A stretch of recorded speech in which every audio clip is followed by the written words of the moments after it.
Namacharya Srila Haridas Thakur ki jai.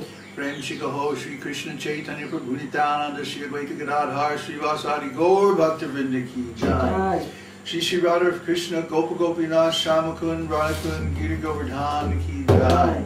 Shri Vrindavan Dham ki jai. Mayapur Dham ki jai. Jagannath Puri Dham ki jai. Jagannath Swami Baladev Subhadra ki jai. Gaur Premanandi Gaur. Jamuna Maye ki jai, Jalangi Maye ki jai, Ganga Maye ki jai, Bhakti Devi ki jai, Srimati Tulsi Maharani ki jai. Gaur Premanandi Gaur. Shri Shri Gaurnitai ki jai, Shri Shri Radha Krishna ki jai, Shri Jagannath Bhagavan ki jai, Shri Nṛsiṁha Bhagavan ki jai, Shri Bhakta Prahlāda ki jai, Nṛsiṁha-caturdaśī ki jai. All glories to the assembled devotees. Hare Krishna. All glories to the assembled devotees. Hare Krishna. All glories to the assembled devotees. Hare Krishna. All glories to Shri Shri Guru Gauranga. All glories to Srila Prabhupada. Namo Vishnu Daya Krishna Prasthaya Guru Vedānta-sūtra. Namaste Saraswati Devi Guru Vanicharya Shri Shri Shri Namaste.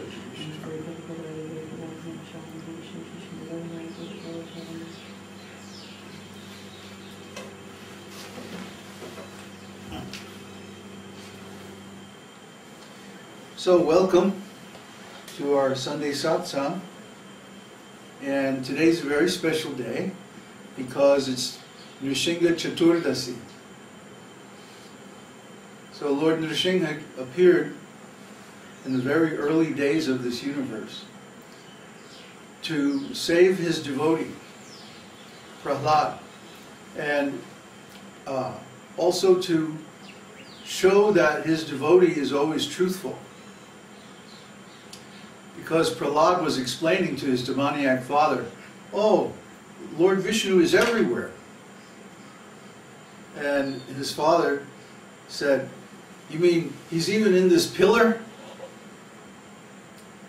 And so Prahlāda said, yes, he's even there. And so Hiraṇyakaśipu struck the pillar with his sword, and out from the broken pillar jumped Lord Nṛsiṁha in the form of half man, half lion. So we have Lord Nṛsiṁha is with us today in his childhood lion form, which is very kind. You see, I have a special relationship with Lord Nṛsiṁha because when I was in San Francisco in 2003, I had actually started work on the Vedānta-sūtra. And I was wondering, well, who's going to read this? And meanwhile, I was doing some very advanced practices that sadhu from Vrindavan had taught me about how to realize my eternal identity in relationship with Krishna. So one day, I just realized that actually my main spiritual relationship is not exactly with Krishna, but with Lord Nṛsiṁha, and specifically this childhood form of a baby lion in Vrindavan. And this was a wonderful realization, but at first I was very doubtful about it because, of course, I had never read anything in the scriptures about it. It's very confidential. It's not even mentioned in the scriptures. So I was walking down the street one day, and I happened to pass by a toy store. And I looked in the window, and here he was, looking out the window right back at me. So I said, "Oh, this is too much. It can't be a coincidence." But you know, it's much too expensive. There's no way that I can afford him. Because I had seen some ads on the internet, you know, for big stuffed animals, and they were like $300 or something like that, way out of my range. So I walked on down the street, and then I thought, I'll go back and ask, just for the heck of it. And so I went to the toy store and I asked, how much is that lion in the window? The one with the anyway, he said, $53. And I went, yes! Sold! Whoops.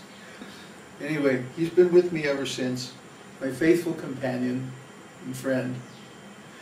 So, Lord Nṛsiṁha's appearance day is always very special.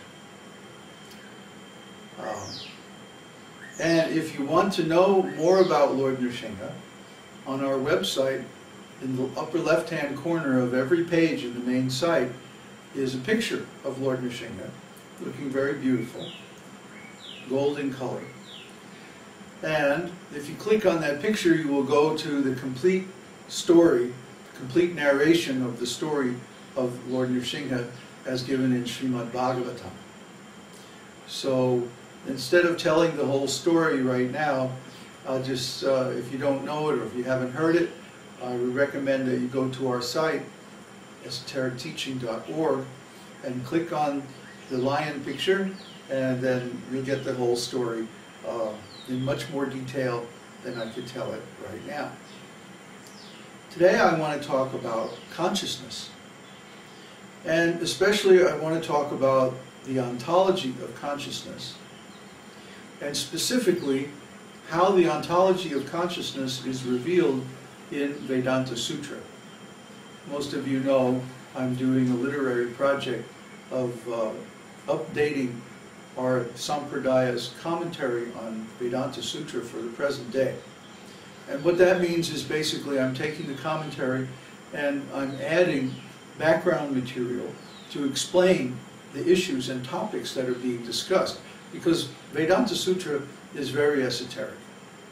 We'll talk about the esoteric teaching. It's about as esoteric as it can get. So Vedānta-sūtra is very difficult to understand, mainly because there's so much left unsaid. Well, first of all, what is a sutra? A sutra means a very short, pithy, telegraphic, just a reminder of a much larger body of truth or information. For example, if you send a telegram, you don't explain everything in many, many words. You use as few words as possible, because a telegram, like at least back in the days before the internet, a telegram was very expensive. So, you know, you would just say, package didn't come, stop, or something like that. Very, very short.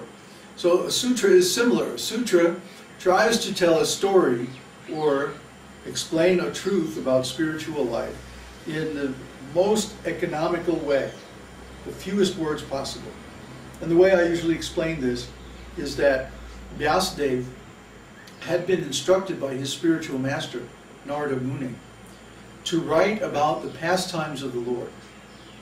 And of course there's all kinds of issues associated with this, because in the Vedas, some people interpret the presence of the Lord impersonally. Other people pervade the presence, interpret the presence of the Lord to mean a localized presence like Paramatma. And then some realize the personality of Godhead. So Vyasadeva wanted to make it clear, first of all, what level of God that he's talking about. He's talking about the personality of Godhead, the personal form of the Lord.